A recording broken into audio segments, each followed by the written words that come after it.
நீ காப்பாத்திக்கிட்டு இருக்க. அண்ணே, அந்த அதிகாரிகளை விட்டு நல்லா தொலாவி தேட சொல்லுங்கண்ணே. வேற எங்கேயாச்சும் பாம்பு கிம்பு இருக்க போகுது. ஏமா, நான் அதான் அதை சொல்லிட்டேன்ல, அதெல்லாம் அவங்க நல்லபடியா பாத்துக்கிடுவாங்க. ஏன் தானோ நீ தினமும் பாம்பை பாத்திருக்கேன்னு சொல்ற.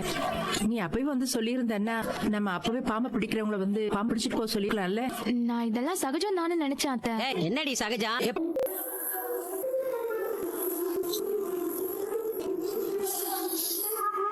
அம்மாச்சி, வெத்தலை அப்புறம் போடுங்க, முதல்ல கேசரி சாப்பிடு. என்னடி விசேஷம்? சொல்றேன் அம்மாச்சி, எடுத்துக்கோங்க. இருங்க, உங்களுக்கு சுகர் இருக்குல்ல, அதான் சீனி கம்மியா போட்டு பண்ணிருக்கேன், இதை எடுத்துக்கோங்க.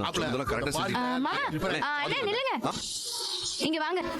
என்னன்னு கேளு மாப்ள. 3 பேரும் இதை எடுத்துக்கோங்க. அட ஸ்வீட் எடுத்துக்கோங்க. என்னதானோ கேசரி எல்லாம் பண்ணிருக்க, என்ன விசேஷம்? அத தாண்டா நானும் கேக்குறேன், சொல்ல மாட்டேங்கிறாள. ஏ அப்பதா, புற சுகரை வச்சுக்கிட்டு என்ன கேசரி சாப்பிடுறியா?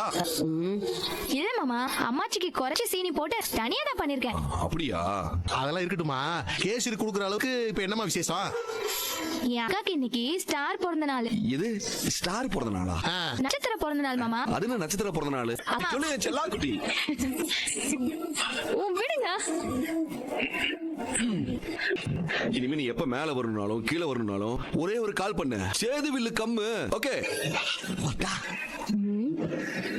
வர வர ரொம்ப தான் ஓவரா பண்ற.